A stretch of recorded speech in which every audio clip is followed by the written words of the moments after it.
Petrus tidak mau jemaatnya cuma tahu tentang Yesus. Tetapi Petrus mau jemaatnya itu betul-betul menyerahkan hidup kepada Kristus. Itu yang diinginkan oleh Petrus. Maka Petrus menggembalakan, aku tidak mau lalai mengingatkan kamu terus akan kebenaran ini. Ya, sekali lagi ini bukan satu hal yang gampang, Bapak Ibu. Kalau kita mau jujur kepada diri kita sendiri, berapa banyak hidup kita sesuai dengan firman? Atau berapa banyak firman yang kita sudah tahu? Berapa kenal kita dengan firman Tuhan? Dan pengenalan kita akan firman Tuhan itu yang akan menjadi modal untuk kita menghidupi firman itu. Saya pernah dengar satu ilustrasi khotbah begini. Ada seorang hamba Tuhan yang baru di hire gitu ya di dalam satu gereja ya. Nah, ketika dia khotbah pertama kali, khotbahnya adalah dari Yohanes 17 ayat yang ketiga. Bapak Ibu tahu kan ya?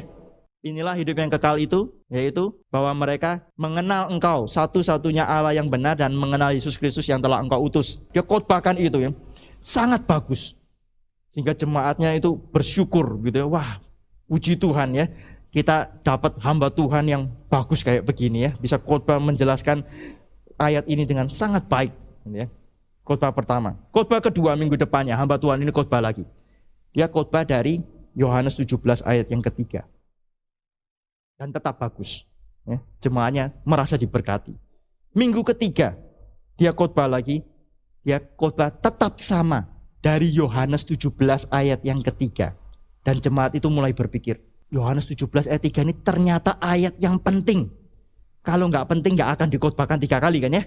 Terus kemudian minggu keempat tetap sama. Yohanes 17 ayat yang ketiga. Jemaat mulai pikir, ini ternyata bukan cuma penting. Ini ayat yang sangat dalam.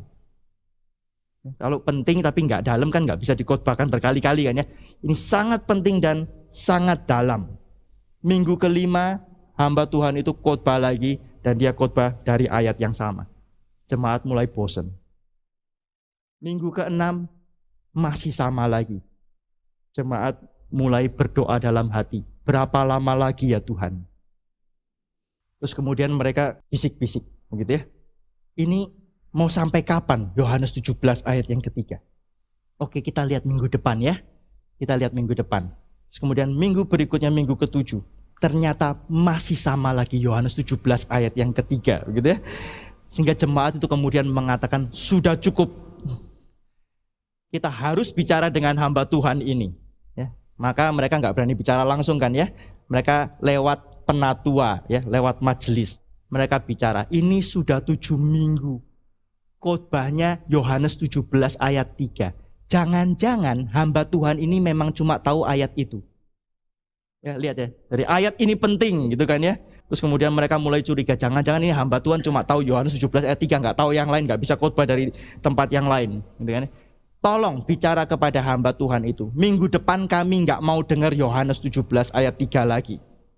Maka majelis dan penatua ini kemudian mereka panggil hamba Tuhannya dan kemudian mereka bicara, gitu ya. Mereka bicaranya baik-baik, sopan, gitu ya.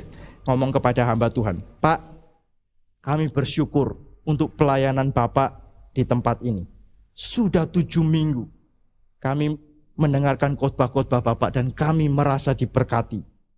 Tapi Pak, kami boleh tahu nggak ya, minggu depan Bapak rencana khotbah dari bagian mana ya? Terus kemudian hamba Tuhan itu tanya balik. Ketika saya khotbah 7 kali dari Yohanes 17 ayat yang ketiga. Di akhir khotbah saya selalu berikan aplikasi yang sama. Kalau hidup kekal itu adalah mengenal Allah dan mengenal Yesus Kristus. Dan sekarang kita mengenal Allah dan mengenal Yesus Kristus itu melalui firman, melalui Alkitab. Maka kita harus membaca Alkitab. Sekarang saya tanya kepada para penatua dan majelis di gereja ini. Apakah engkau sudah membaca Alkitabmu? Majelis dan penatuanya sungkan, gitu ya, karena mereka ternyata tidak baca Alkitabnya. Belum, gitu kan ya. Terus hamba Tuhan itu berkata, maka minggu depan masih Yohanes 17 ayat 3.